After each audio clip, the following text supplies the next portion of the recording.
Bonjour à tous, j'espère que vous allez bien. Donc aujourd'hui, je vous ai préparé un gros dossier sur les différents maux de tête.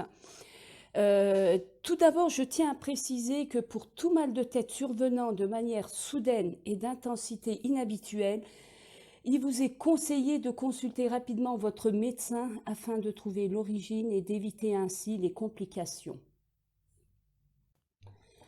Il existe différents types de mal de tête qui se distinguent par leur mode de survenue, leur localisation, par exemple au niveau du front, la moitié de la tête, toute la tête, leur intensité, douleur modérée ou intense, empêchant les activités quotidiennes, et leur durée.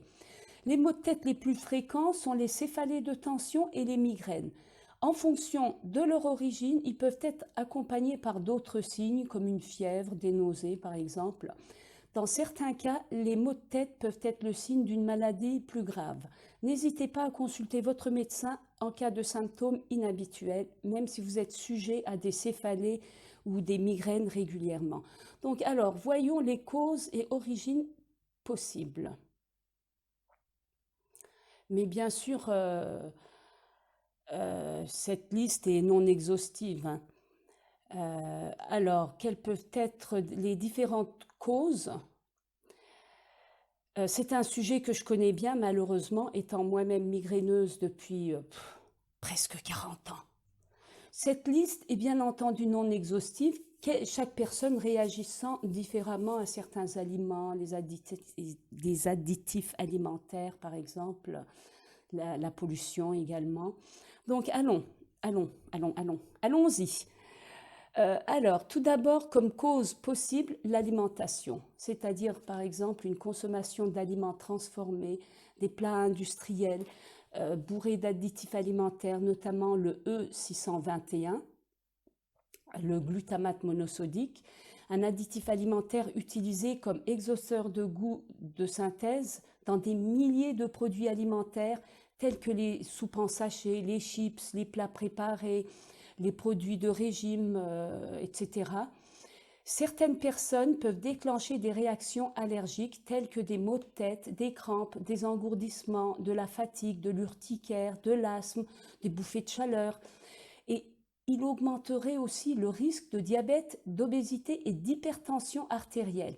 Il a été identifié comme un additif neurotoxique par le docteur Blaylock, un neurochirurgien américain qui a également déclaré que l'aspartame, un édulcorant artificiel largement utilisé, était toxique et pouvait même être la cause de la sclérose en plaques. Rien que ça.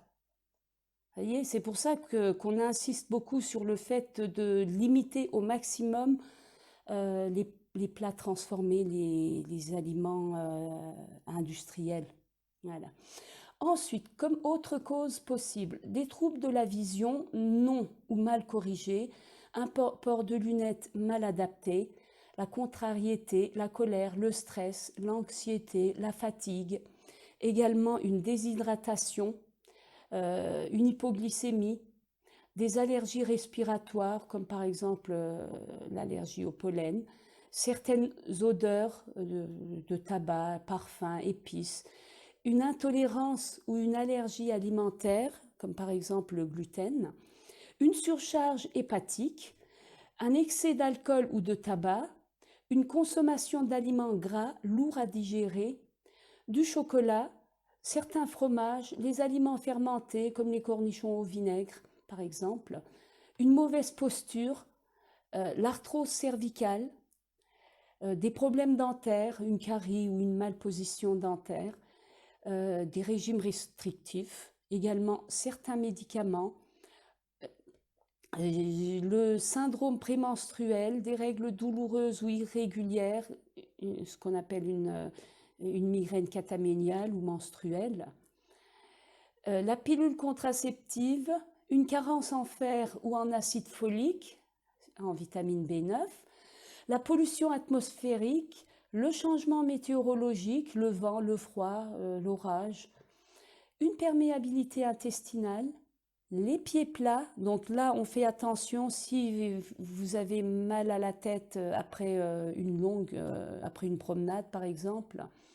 Pensez aux pieds plats.